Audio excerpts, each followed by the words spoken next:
आज हम एक ऐसी कहानी पर बात करने वाले हैं जो सुनने में लगभग नामुमकिन लगती है। एक गरीब किसान के बेटे की कहानी जिसने शून्य से शुरुआत करके एक अरब डॉलर का पूरा साम्राज्य खड़ा कर दिया है। जी हाँ, ये कहानी किसी फिल्म की नहीं बल्कि हकीकत है। चलिए इस बदलाव के पैमाने को समझते हैं। जरा सोचिए, 1970 का दशक, गुजरात का एक छोटा सा गांव जो सूखे की मार झेल रहा है, जहां बिजली तक नहीं है और जहां भविष्य का मतलब सिर्फ अंधेरा है।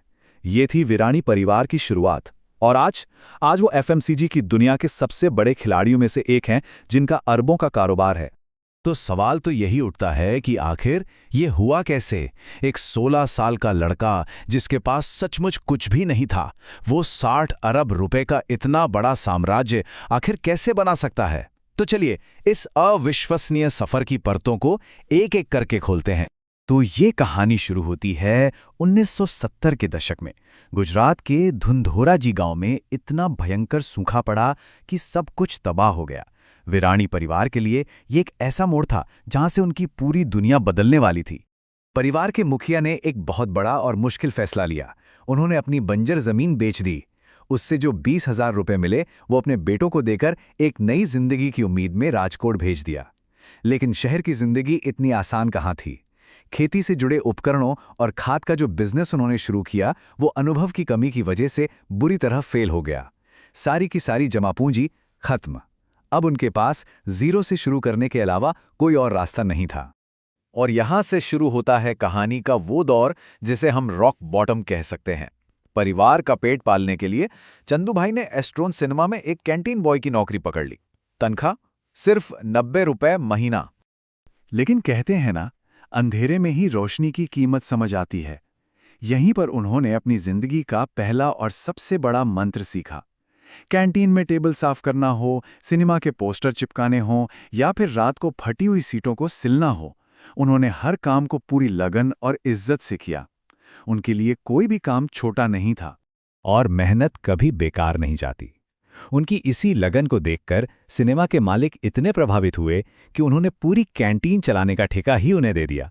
और बस इसी कैंटीन में एक ऐसी प्रॉब्लम सामने आई जो असल में एक बहुत बड़ी अपॉर्चुनिटी बनने वाली थी।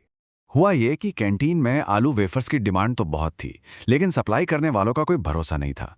कभी वेफर्स देर से आते तो कभी उनकी क्वालिटी इतनी खराब होती कि ग्राहक शिकायत करते।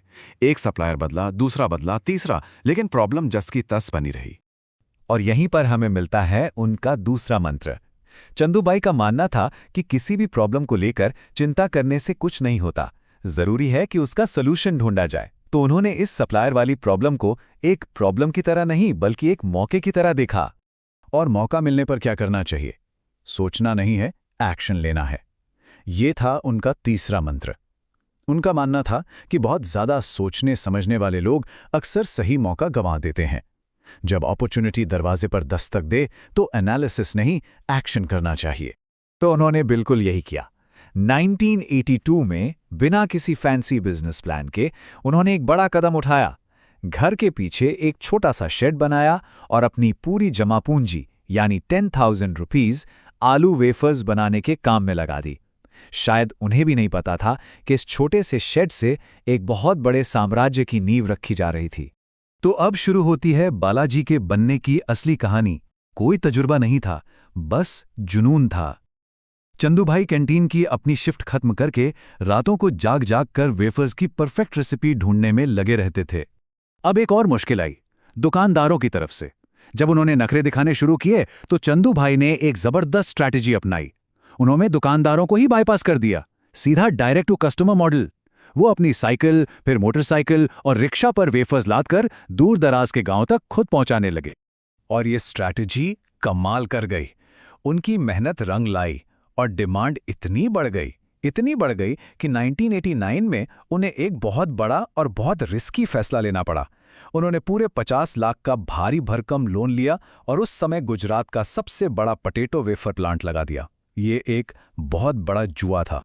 और इसी दौर में आता है उनका चौथा मंत्र, अपने काम से भक्ति। जब एक बहुत बड़ी मल्टीनेशनल कंपनी ने उन्हें अपनी कंपनी खरीदने के लिए एक मोटी रकम ऑफर की तो उन्होंने साफ मना कर दिया। क्यों? क्योंकि उनके लिए उनका काम सिर्फ बिजनेस नहीं था, एक तरह की भक्ति थी, ठीक वैसी ही जैसी मीरा को कृष्ण से थी। और इस भक्ति, इस समर्पण का नतीजा क्या हुआ? आज बालाजी वेफर्स का सालाना टर्नओवर है 60 अरब रुपए। जरा एक बार फिर सोचिए, कहाँ 90 रुपए महीने की नौकरी और कहाँ 60 अरब का एम्पायर। ये उनकी लगन और मेहनत का सबसे बड़ा सबूत है। आज की तारीख में बालाजी वेफर्स, पेप्सिको और हल्दीराम्स के ठीक बाद भारत का तीसरा सबसे बड़ा स्नैक्स ब्रांड है। और अगर हम सिर्फ वेस्टर्न इंडिया की बात करें तो वहां तो उनका राज है। तो आखिर वो क्या सीक्रेट्स थे? वो कौन से सिद्धांत थे जिन्होंने इस नामुमकिन सी कहानी को मुमकिन बना दिया? चलिए उनकी सफलता के इन 5 मंत्रों को अब ठीक से समझते हैं। तो 4 मंत्र तो हम अब तक देख ही चुके हैं। पहला, काम ही पूजा है। दूसरा, मुश्किलों में मौके ढूंढो। तीसरा, मौका मिले तो सोचो मत, एक्शन लो। और चौथा, अपने काम के प्रति पूरी तरह से समर्पित रहो, भक्ति भाव से। और अब आता है 5वां और शायद सबसे जरूरी मंत्र, सर्विस नॉट सेल्स। उनका मानना है कि सेल्स का मतलब है आप अपना प्रोडक्ट ग्राहक पर थोप रहे हैं। इसके बजाय एक ऐसा प्रोडक्ट बनाओ कि ग्राहक खुद चलकर आए, आप बस उसकी डिमांड को सर्व करो। ये एक पुश नहीं, पुल स्ट्रैटेजी है।